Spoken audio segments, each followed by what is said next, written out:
एक समय की बात है, एक गधा जंगल में सभी जानवरों से कहने लगा कि घास नीली है।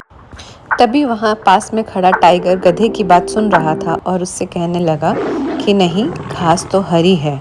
उनकी बात सुनते ही बाकी के जानवर भी वहाँ आ गए और तभी ये छोटा सा आर्ग्यूमेंट एक बहुत बड़ा सीन बन गया और उन दोनों ने डिसाइड किया कि वो अब जंगल के राजा के पास जाएंगे।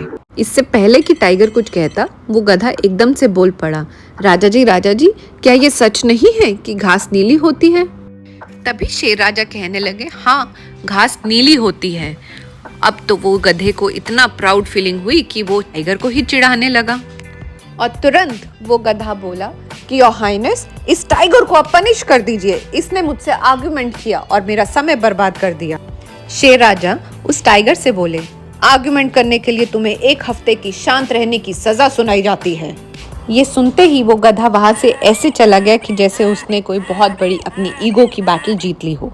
उसके जाते ही टाइगर कहने लगा, but your highness, the grass is green.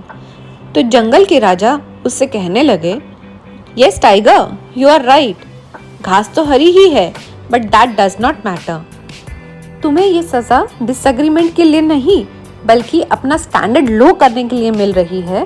You have been arguing with someone who does not care about the truth. तो फ्रेंड्स, इस कहानी से हमने क्या सीखा? पहला, सच्चा ज्ञान ये जानने में है कि हमें किससे लड़ना है, किसको इग्नोर करना है और कब वहां से निकल लेना है। दूसरा, do not waste your energy proving truth to someone who is not ready for it. तीसरा, भले आप सही भी होंगे लेकिन अगर गलत इंसान से आप आर्ग्यूमेंट कर रहे हैं तो in that case you are losing your mental peace. And the last is walk away from ego driven debates. Silence is the greatest strength.